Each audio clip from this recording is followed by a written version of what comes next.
Жоғары сот кеңесі жанындағы сот төрелік академиясы еліміздегі болашақ судьяларды дайындайтын ең жоғары және жалғыз оқу орны болып табылады. Оның жұмыс орны, өтілі, ұйымдастырылуы конституциялық заңмен арнайы көрсетіледі. Бүгінгі таңда сот төрелік академиясын ұйымдастыру және басшылық ету жоғары сот кеңесіне тиесілі. Өзіме келетін болсам, менің еңбек өтілім 8 жылдан астам сотта қызмет атқардым. Соңғы жұмыс орным Шымкент қаласы қылмыстық істер жөніндегі ауданаралық сот әкімші басшысының орынбасары лауазымында болдым. Судья лауазымы ол заңгерлердің арасында жалпы заң саласындағы ең жоғарғы лауазым болып есептеледі.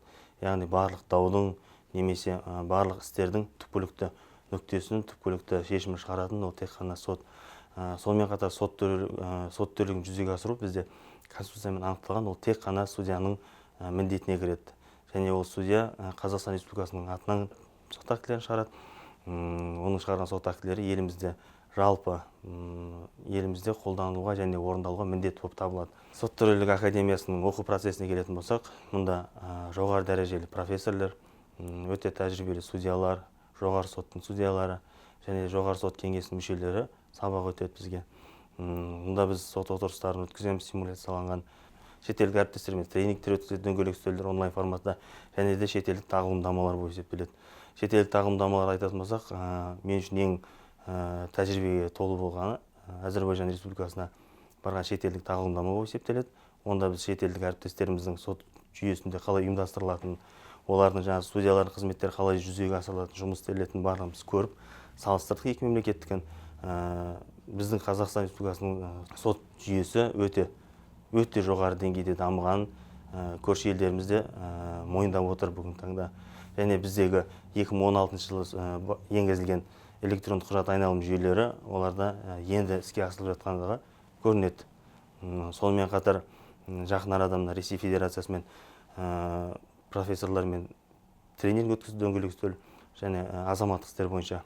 Сол бойынша өзім қатыстым. Қазақстан Республикасының халықаралық шарттарда тиісінше және жоғары дәрежеде орындайтыны сол жерде де аталып өтті.